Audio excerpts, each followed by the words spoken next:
এভারকেয়ার হাসপাতালে চিকিৎসাধীন BNP chairperson Begum Khaleda জিয়ার শরীর চিকিৎসা গ্রহণ করতে পারছেন বলে জানিয়েছেন তার ব্যক্তিগত চিকিৎসক ডাক্তার AZM জাহিদ হোসেন। হাসপাতালের সামনে ব্রিফিংয়ে এই তথ্য জানিয়ে তিনি বলেন, বেগম জিয়ার চিকিৎসার যুক্ত হতে ঢাকায় আসছেন যুক্তরাজ্যের চিকিৎসক দল। তার শারীরিক পরিস্থিতি নিয়ে কোনো রকম গুজবে কান না দিয়ে দেশবাসীকে দোয়া করার আহ্বান জানান ডাক্তার জাহিদ হোসেন।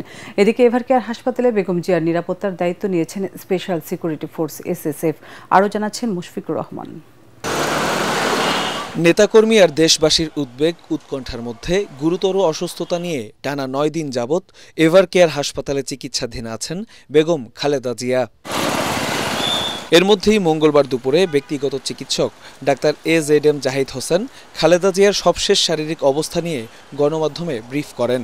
তিনি জানান, বেগম জিয়ার শারীরিক নানা জটিলতা বিবেচনায় প্রয়োজনীয় চিকিৎসা দেয়া হচ্ছে এবং রোগীর শরীর তা গ্রহণ করতে পারছে। আল্লাহর অশেষ মেহেরবানিতে ডাক্তাররা যে চিকিৎসা দিচ্ছেন সেই চিকিৎসা উনি গ্রহণ করতে পারছেন।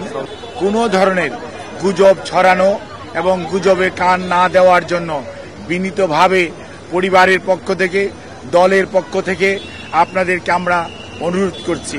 তিনি আরও বলেন, বেগম জিয়ার সার্বিক পরিস্থিতি পর্যবেক্ষণে যুক্তরাজ্য থেকে আসা চিকিৎসকদের সাথে আলোচনা করে মেডিকেল বোর্ড তাকে বিদেশে নেয়ার বিষয়ে সিদ্ধান্ত নেবে। ইউকে থেকে ওনাকে দেখার জন্য বিশেষজ্ঞ আসবেন এবং ওনারা দেখবেন। দেখার পরবর্তীতে ওনাকে যদি ট্রান্সফারেবল হয়, আমাদের যদি ট্রান্সফার করার প্রয়োজন পড়ে মেডিকেল বোর্ড মনে করে, তখনই ওনাকে সেই যথাযথ সময়ে ওনাকে চিকিৎসার জন্য দেশের বাইরে নিয়ে যাওয়া হবে। আমাদের সকল প্রস্তুতি আছে দীর্ঘ 6 বছর যাবৎ। মোনালিসা হেভি ফ্লো 15 পিস প্যাকেটের সাথে 8 পিসের একটি প্যাকেট একদম ফ্রি। আপনারা আমাদেরকে সহযোগিতা করেছেন দেশনেত্রী বেগম খালেদা জিয়ার জন্য, সুস্থতার জন্য। আপনাদের মাধ্যমে দেশ তথা সকল ধর্মের মানুষের প্রতি আমরা উদাত্ত আহ্বান জানাচ্ছি। এদিকে সাবেক 3 বারের প্রধানমন্ত্রী খালেদা জিয়ার নিরাপত্তা নিশ্চিত করতে এভারকেয়ার হাসপাতালে কাজ শুরু করেছে স্পেশাল সিকিউরিটি ফোর্স SSF। অন্যদিকে দলীয় প্রধানের রোগ মুক্তি কামনায় রাজধানী সহ সারা দেশে মিলাদ মাহফিল, সদকা ও দোয়ার আয়োজন করছে বিএনপি ও সহযোগী সংগঠন। রাজধানীর শ্যামলীতে নিজ বাসায় এমনই এক আয়োজনে বিএনপির সিনিয়র যুগ্ম মহাসচিব রুহুল কবির রিজভী বলেন, বেগম খালেদা জিয়ার অসুস্থতায় শুধু বিএনপি নয়, উদ্বিগ্ন সারা দেশের মানুষ। অনেক চক্রান্তকারীরা তাকে দেশ থেকে সরিয়ে দেওয়ার চেষ্টা করেছে, তারপরেও তিনি অটল মনোবল নিয়ে তিনি মানুষের নেতৃত্ব দিয়ে গেছেন। তাই আজকে সারা দেশে শুধু বিএনপি বলে না, এর বাইরেও সাধারণ মানুষ বেদনার্ত হয়ে পড়েছে তার এই গুরুতর অবস্থায়।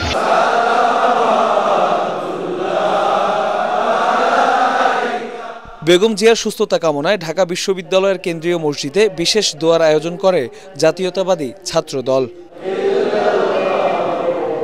Mushfiqur Rahman, ATN Bangla, Dhaka.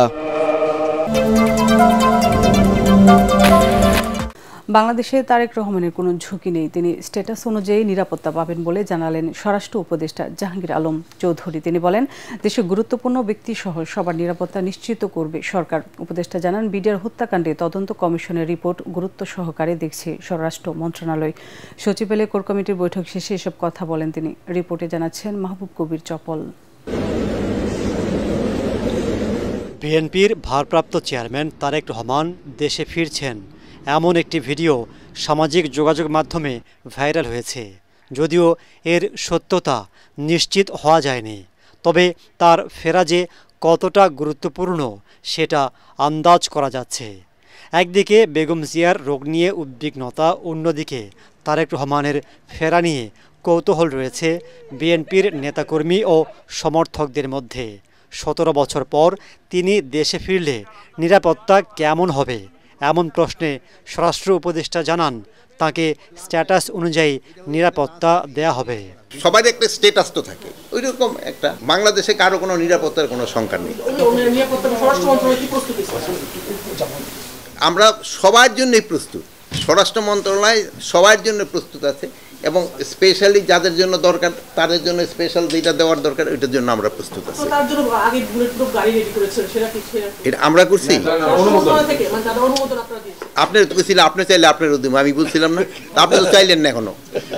BNP chairperson Begum Khaleda জিয়াকে ভিভিআইপির মর্যাদা এতদিন পর কেন দেয়া হলো সেই প্রশ্ন এড়িয়ে যান স্বরাষ্ট্র উপদেষ্টা।